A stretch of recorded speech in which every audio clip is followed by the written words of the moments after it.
दार उघड बये, दार उघड.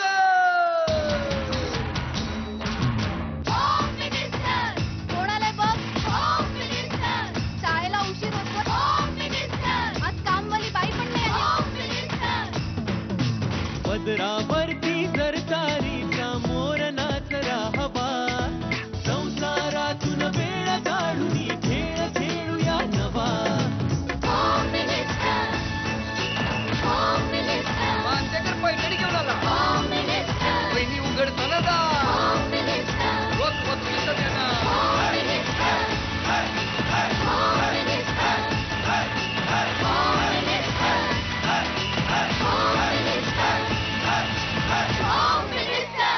नमस्कार. एक्सपर्ट प्रस्तुत होम मिनिस्टर मध्ये मी आदेश बांदेकर आपणा सगळ्यांचं मनापासून स्वागत करतो. आपण आहोत विद्यानगर कराडमध्ये. आजच्या भागात छाया जीवन पवार आणि अनुजा श्रीनिवास निकम अशा दोन वहिनींना भेटणार आहोत आणि त्यांच्याबद्दल घरी जाऊन आपण माहिती जाणूनच घेऊ. चला सुरुवात करूया आजच्या भागाला आणि उत्साहाप्रमाणेच त्यांच्या घरात नेहमी गोडी राहू दे ही सदिच्छा देऊन सुरुवात करूया आजच्या भागाला.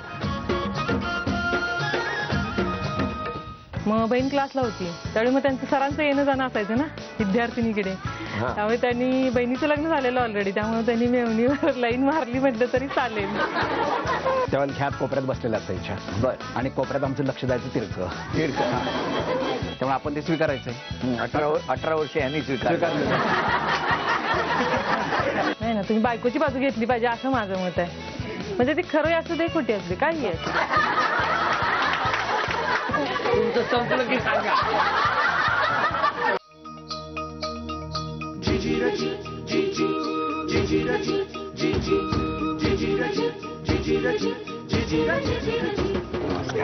नमस्कार. एक मिनिट आधी हे मग हे. थँक्यू.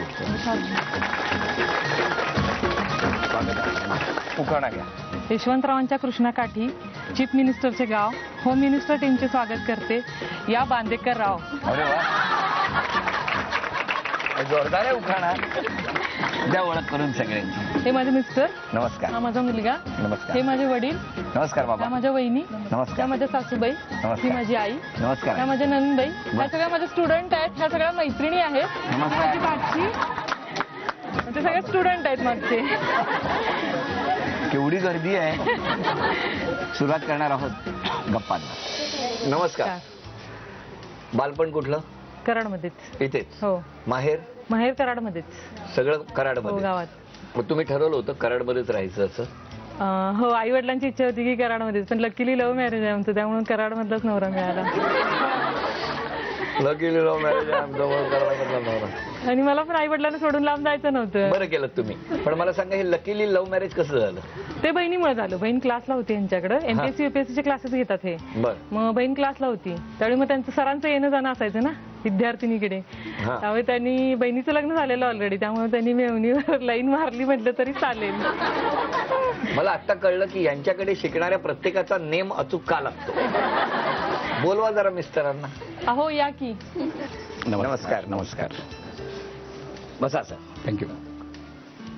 तुम्हाला मला विचारायचं आहे की म्हणजे यांची मोठी बहीण तुमच्याकडे शिकत होती, त्यांना शिकवता शिकवता ह्या तुम्हाला अचानक शिकवायला लागल्या, असं कधी झालं? असं झालं नाही. ती काय अभ्यास करते की नाही बघायला जायचो. तुम्ही? हा. तेव्हा ह्यात कोपऱ्यात बसलेल्या असायच्या. बरं. आणि कोपऱ्यात आमचं लक्ष द्यायचं तिरकं. तिरकं. की त्यांचं झालं हे निवांत दिसतंय, हे घ्यायला हरकत नाही. तर तेवढंच धाडस केलं थोडंसं ते आणि मग मिळालं ते. बरं. मला तुम्हाला विचारायचं आहे की आज इथे या ठिकाणी आल्यानंतर घर आणि घरात असणारी गर्दी आणि त्याचबरोबर कितीतरी जणांच्या म्हणजे आत येत असताना कितीतरी जणांच्या डोळ्यात एक स्वप्न दिसत होतं आणि ते स्वप्न कुठेतरी या घरामध्ये आल्यानंतर पूर्ण होईल अशी एक आशावादही दिसत होता. तर हे कसं काय, म्हणजे एवढी गर्दी का? माझं हे केंद्रीय आणि महाराष्ट्र लोकसेवा केंद्र आहे. मी स्वतः 86 साली क्लास 1 अधिकारी झालो, पण महाराष्ट्र शासनाच्या 0 बजेटमुळे मला नोकरी करता आली नाही. त्यावेळेला मी ठरवलं की आपण जरी झालो नाही तरी आपल्या भागातले नक्कीच अधिकारी मी करू शकतो आणि गेली 25 वर्षे अव्याहत चळवळ सुरू केली आणि त्याचीच ही गर्दी आहे. आणि इथं आलेला प्रत्येक जण अधिकारी होतोच हे त्यांच्या डोळ्यातलं स्वप्न आहे. अरे वा, आतापर्यंत किती अधिकारी पोलीस हजारो अधिकारी सगळे झालेत, हजारोच्या आकड्यात आहेत. आणि इथलं रेकॉर्ड आहे, कारण मुलींची संख्या जास्त दिसण्याचं कारण गेली 25 वर्ष महाराष्ट्रात मुलीच पहिले आलेल्या आहेत. अगदी ह्या वर्षी सुद्धा ही केंद्राचं रौप्य महोत्सवी वर्ष आहे. ह्या रौप्य महोत्सवी वर्षापर्यंत सलग 25 वर्ष महाराष्ट्रात मुलीच यायचं हे इथलं एक वैशिष्ट्य आहे. वा वा वा. त्याबद्दल तुमचं मनापासून अभिनंदन. आभारी कारण आहोत. प्रशासकीय सेवेमध्ये तुम्ही इथनं विद्यार्थी आणि विद्यार्थिनी घडवून पाठवत आहात.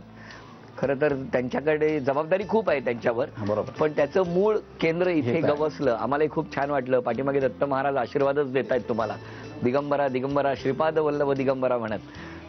आणि आतापर्यंत दोघांनी सांभाळलेला संसार कितीतरी मुलांची स्वप्न पूर्ण करण्यासाठी किंवा त्यांनी बघितलेली स्वप्न पूर्ण करण्यासाठी तुम्ही त्याचे वाटेकरी ठरलेले आहात, त्यांच्यासाठी मार्गदर्शक ठरलेले आहात. हे सगळं दोघांनी केलं इतकी वर्ष. आता पुढचं आव्हान सुद्धा दोघांनी स्वीकारायचं आहे. 9 थरांचा मनोरा रचायचा आहे आग पेटींचा. बघूया एकमेकांच्या साथीनं हे सुद्धा ते टार्गेट पूर्ण करतात का. वेळ 2 मिनिटाची.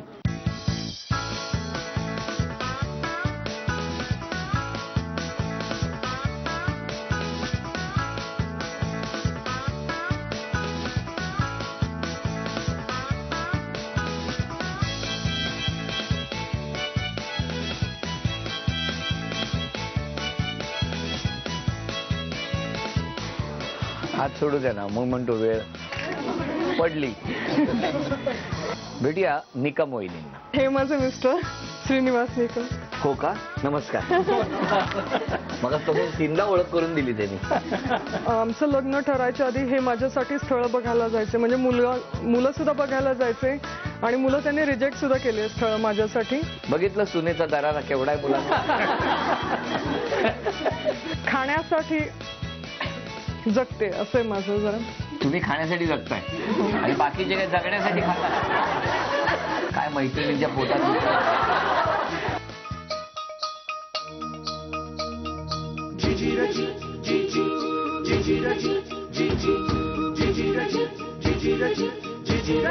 नमस्ते सर. नमस्कार. नमस्ते.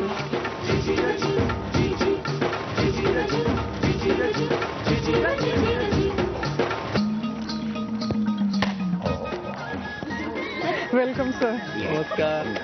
घ्या उखाणा. सासू सासरे ज्ञानी, आई वडील सद्गुणी, श्रीनिवासरावांच्यासाठी गळ्यात घातलेत काळीमणी. अरे वा, अभिनंदन. थँक्यू. बरं, आता ओळख करून द्या सगळ्यांची. हे माझे सासरे. नमस्कार. हे माझे मिस्टर. नमस्कार. ह्या सासूबाई. नमस्कार. ही माझी आई. नमस्कार आई. हे माझे वडील. नमस्कार बाबा. ही माझी बहीण. नमस्कार. हा माझा मोठा मुलगा काय नाव त्याचं. अद्वय. अद्वय. बर. हा छोटा मुलगा अर्णव. अर्णव. ही बर. बहिणीची मुलगी आणि तो भाऊ. नमस्कार. आणि हे सगळ्या माझ्या मैत्रिणी. नमस्कार. SGM कॉलेजचे माझे कलिग्स. हो, मी लेक्चरर आहे ना, नमस्कार. SGM कॉलेजचे कलिग्स, कॉलनी मेंबर्स, सगळ्या मैत्रिणी. कॉलेजमध्ये मुलांना सुट्टी दिली वाटतं. आदेश मान्य करण्याचा आदेश आला, त्यामुळे सगळ्यांनी त्यांनी जाहीर केले. हो का. अरे मग हे कमीच आहेत. सुरुवात करूया गप्पांना. नमस्कार. नमस्कार भाऊजी. बरं, मला सांगा माहेर कुठलं. माहेर पुणे. माहेर माझं पुण्यात. आणि मग पुण्यात. पुण्याहून कराडला कधी आलं.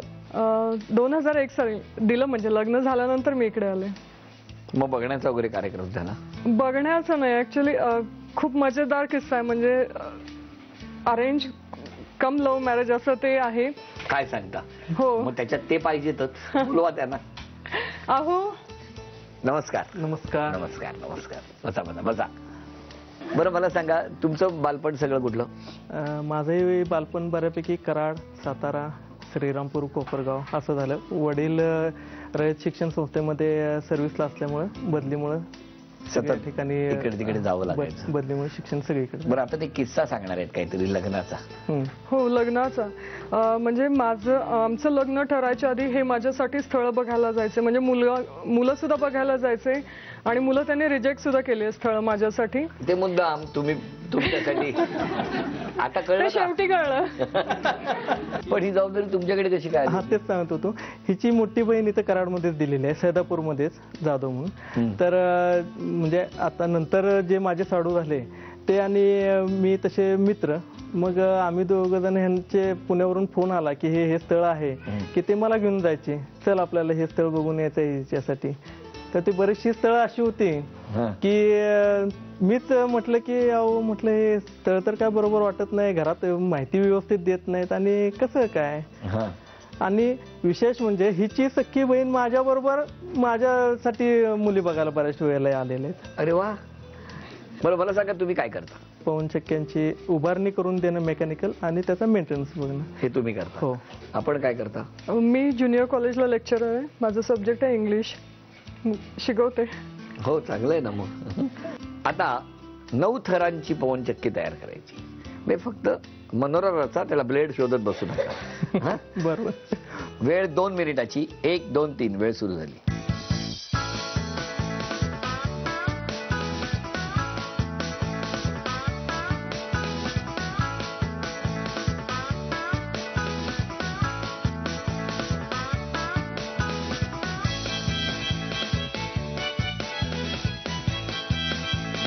बस बस बस. वेळ संपली. बर. 1 2 3 4 5 ही लक्ष्मी तुम्हाला मिळाली. अभिनंदन. थँक्यू. आता बघूया किती थर.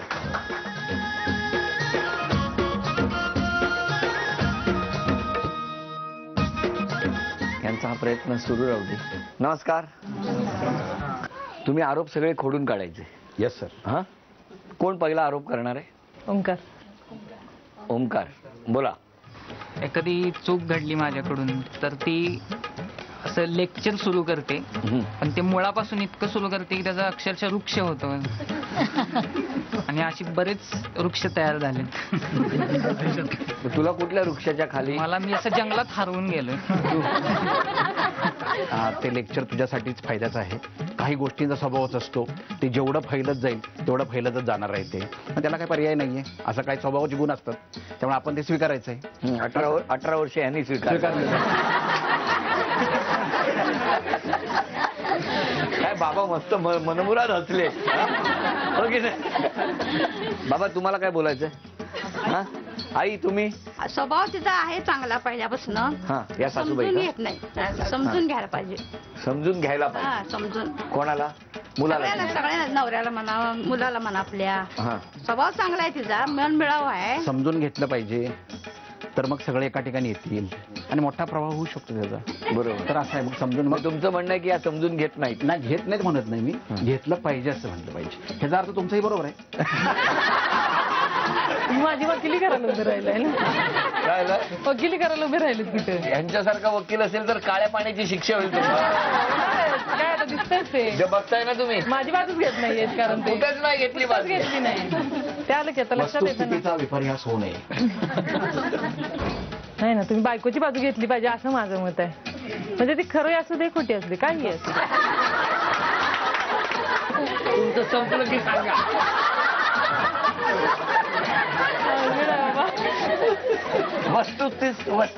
वस्तू काय म्हणाल ते. हा ते काहीतरी ते कठीण म्हणाले, ते मला आलं नाही म्हणून पळालो मी.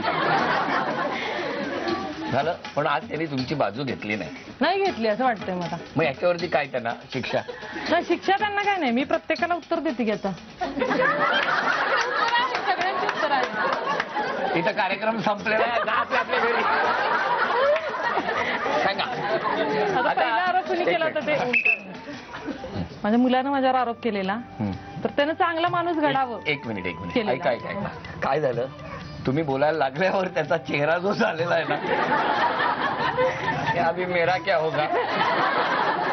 बोला. नाही असं सगळ्यांना वाटतं मी चिडते म्हणून, पण ते चांगल्यासाठी चिडते. माझा स्वभाव आहे तो चिडणे, पण त्याच्या चांगल्यासाठीच मी ओरडते की बाबा असं झालं पाहिजे. एकुलता एक मुलगा आहे म्हणजे प्रत्येक आई वडिलांना वाटतं की त्यानं मोठं शिकून म्हणजे छान त्यानं त्याच्यासाठी करिअर करावं. आमच्यासाठी करावंच नाही, त्याच्यासाठी करिअर करावं, पायावर उभं राहावं. दुसरा नाही इगो नाहीये मला. इगो असता तर एवढे फ्रेंड्स आणि एवढे आलेच नसते कार्यक्रमाला असं मी म्हणते. जमलेला. मी मगाशी विचारलं की एवढे कसे आले. नाही कोणीतरी सांगितलं ह्यांनी 50-50 रुपये दिले प्रत्येक. तुम्ही प्रत्येक मैत्रिणीची मुलाखत घेऊ शकता. आणि माझे स्टुडंट आले तेवढे त्यांची सुद्धा अगदी घेऊ शकता. जे क्लोज आहेत जे नाही आहेत त्यांचं अगदी मॅडम कशा आहेत काय. आणि आता क्षण आलेला आहे तो हा चिंच पेटी देण्याचा. पण ही जी चिंच पेटी आहे ती त्यांनी तुमची बाजू न घेतल्यामुळे तुम्हाला मिळणार आहे. अभिनंदन. थँक्यू. त्याला जाऊन भेटूया आता निकम कुटुंबाला, कारण त्यांच्याकडे सगळे उत्सुक आहेत त्यांच्या घरातल्या त्या वहिनीवर आरोप करण्यासाठी. चला, नमस्कार. चला, सगळे सज्ज आहेत आरोप करायला, हो ना? सगळा ऑफिसचा स्टाफ पण आलाय. हो, कॉलेजमधल्या सगळ्या जणी आलेत. पहिला आरोप कोण करणार? विद्यार्थी दशेपासून ती अतिशय टॅलेंटेड विद्यार्थिनी होती. त्या पार्श्वभूमीवर तिची 2 मुलं जी आहेत, एक 5वीत आहे आणि एक सिनियर KG मध्ये आहे, त्यांनी ही वर्गात सर्वप्रथम यावं, खेळात सर्वप्रथम असावं, म्युझिकमध्ये सर्वोत्तम असावं, अशा तऱ्हेच्या अनेक अपेक्षा करून त्यांच्यावर जो ताण पडतो तो आनंदी शिक्षण होण्याच्या दृष्टीने जरा अडथळा होतोय अशी माझी भावना आहे. क्या बात आहे. बोला, आता तुम्ही बोलायचंय, तुम्ही नाही बोलणार. त्यांचं बरोबर आहे, पण स्वतःच त्याला स्पोर्ट्सची आवड आहे, अभ्यास पण करतो. बालपण हरवलं जाते, मुलांचं बालपण हरवलं जातं. ते खेळायला जातात तिथे ते एन्जॉय करतातच ना बालपण. बरं, मला त्या दोन्ही मुलांना विचारायचंय, कुठे गेले दोघे? मगाशी जे आजोबा म्हणाले तसं तुमचं होतंय का रे? अगदी खरं सांगायचं. नाही, आम्हाला आवडते करायला. आजोबा, बघितलं सुनेचा दरारा केवढा आहे मुलांना. बर, आणखी काय कोणाचा आरोप? आई हळूहळू जेवते. हळूहळू जेवते, फार वेळ लागतो जेव. ते उंचीमुळे असेल.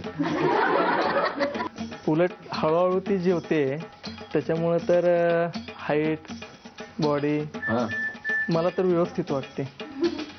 फायदे.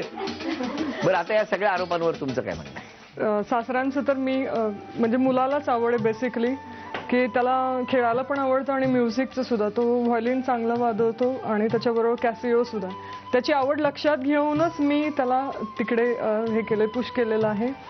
आणि आईचं म्हणाल तर तिचं बरोबर आहे. मला जेवताना म्हणजे खाण्यासाठी जगते असं माझं जरा, म्हणजे चव घेऊन खायचं. प्रत्येक पदार्थ आहे तो चव घेऊन खायचा. नाही, तुम्ही खाण्यासाठी जगताय आणि बाकीचे काय जगण्यासाठी खातात? अरे हो, बाकीचे जगण्यासाठीच खातात. तेव्हा आता हे सगळं करणाऱ्या या माऊलीला आपण हा चिंच पेटी हा दागिना द्यायला पाहिजे, बरोबर की नाही? काय मैत्रिणींच्या पोटात नाही, त्यांना पण द्यायला घालायला. पण त्यांचं बघितलं का? हो, यांना जेवलं नाही येत ना, खाल्लेलं नाही ऍक्च्युली, जेवलं नाही येत कोणी. वाट बघत थांबलं. तुम्हाला मिळणार आहे त्याचा आनंद नाही दिसत आहे, कारण तेवढ्या टाळ्या नाही दिसल्या मला. अभिनंदन. आता कोण जिंकणार पैठणी काही वेळात स्पष्ट होणार. खेळ सोपा आहे. स्माइली चेंडू इथून टाकणार आणि तो पाईप मधून पलीकडे जायला पाहिजे. या दोघींपैकी ज्यांचे गुण जास्त होणार त्या ठरणार आजच्या भागातल्या होम मिनिस्टर. आणि आजच्या भागात ज्या होम मिनिस्टर ठरणार त्यांना मिळणार आहे. चला, आधी तुम्ही टाका पहिले 5 चेंडू.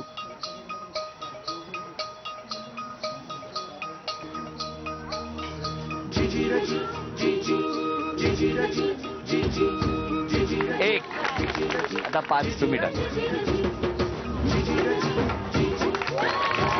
नाही, इकडे आला तो, गेला नाही. 1.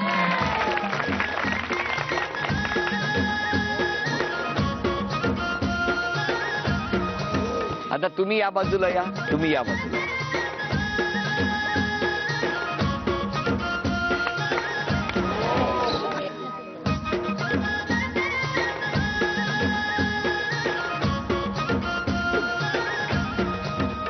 शेवटच्या क्षणी काही होऊ शकतं असा हा खेळ.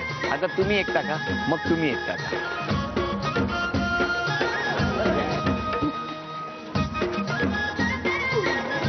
एक संधी राहिलेली आहे. आतापर्यंत दोघी बरोबरीत आहेत. तेव्हा आता बघूया काय होणार या खेळात.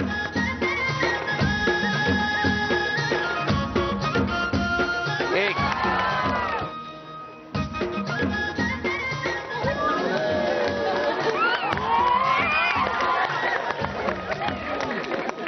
झी मराठीकडून ही भेटवस्तू तुमच्यासाठी. ही भेटवस्तू तुमच्यासाठी. आणि या खेळात उपविजेत्या ठरल्या पवार वहिनी. त्यांना झी मराठीकडून हे चांदीचं नाणं. आणि आजच्या भागात होम मिनिस्टर ठरल्या निकम वहिनी. निकम वहिनींना तथास्तु पुणे यांच्याकडून ही पैठणी. अभिनंदन.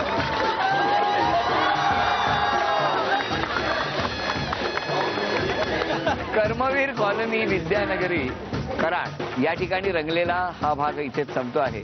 पुन्हा भेटूया अशीच एक पैठणी घेऊन एक्सपर्ट प्रस्तुत होम मिनिस्टरच्या पुढच्या भागात. नमस्कार.